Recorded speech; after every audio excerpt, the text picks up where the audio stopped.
Hey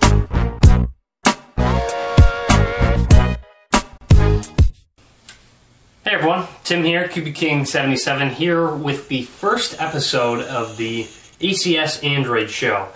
That is what I decided to call it, but I might change the name. Stay tuned later in the show, I'll be going over that, getting input from you. But anyways, let's go ahead and start off the show. This is something I plan to do maybe once a week, maybe more often, maybe less often, kind of depends on your guys' input. I want to hear from you guys, let me know what you think, if you think it's something I should do, something I should continue to do.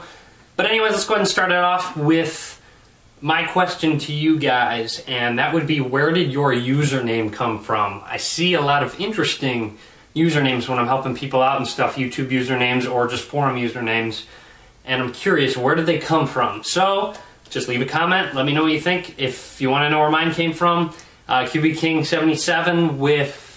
back when I was a lot younger, I believe I played either Madden 06 or Madden 07 online on my computer.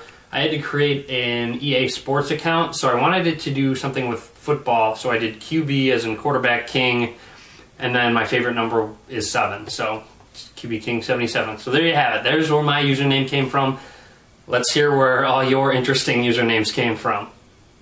And on to the second part of our show. It's with what I'm going to do is the tip of the day.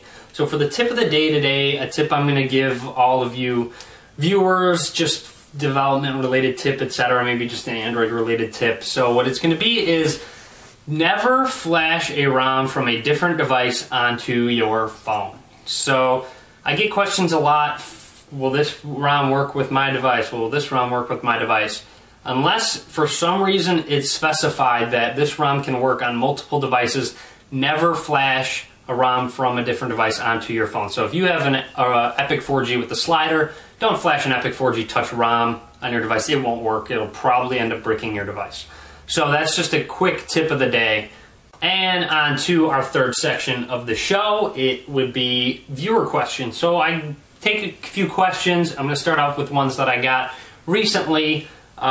With number one, the first question, when is there or why isn't there an iPhone ROM for our phones? That is a question I don't quite understand.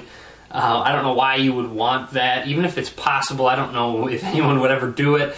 But we don't have an iPhone ROM just because iOS, the operating system that iPhones use, is closed source as opposed to Android being open source, so they can't really port it over to our devices. So it's out of the question. We're not going to get an iOS ROM, an iPhone ROM.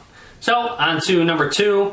It's a question with for more so Samsung phone users, they'll ask questions like, if I'm on a certain modem, can I flash this ROM? Pretty much all the time, no matter what modem you're on, you can flash any ROM, any build number ROM. So keep that in mind, unless otherwise specified. I haven't seen any other instances of this where if you're on a certain modem, you can't flash a certain ROM. It's pretty much all. I've never seen any instance where if you're on a certain modem, you can't flash a ROM. So if you are on, let's say, for Epic 4G Touch users, if you're on an EL13 modem, you can flash any ROM you want, whether it be EG30, EK02, EL26, EL29, it does not matter. You can go across the board with build numbers and keep the same modem. And you can interchange modems as well, no matter what ROM you're on, back and forth. So that goes with Samsung devices. And for question number three, I get a lot is, if you are rooted or running a ROM, will you get an over-the-air update? That's kind of a tricky question, just for the reason because with ROMs, you're not going to be able to get an over-the-air update. You might receive it, but you're not going to be able to install it. It will just abort. So if you're on a ROM, you're not going to get an over-the-air update. If you're looking for an over-the-air update and you're on a ROM, I would just wait for a flashable zip through Clockwork Mod or your custom recovery to update to whatever the update is for your device. But if you're just rooted and you don't remove any system apps, usually an over-the-air update will work, but you'll usually lose root access. Such as an example with the Motorola Photon 4G, if you use just the one-click root and you accepted an over-the-air update, it would update your device, but you lost root access, so you'd have to run the one-click root again. So it kind of depends on your device. It varies, so just kind of keep that in mind when you do decide to root your device. And if you do remove system apps, usually over-the-air updates don't work because usually over-the-air updates check all the system apps on your phone, and if one's missing, it'll know that you're rooted. Well, supposedly. They'll just see one's missing, so it won't run through the over-the-air update process. But that's about it for the day. Let me know what you think of this show, the ACS Android show.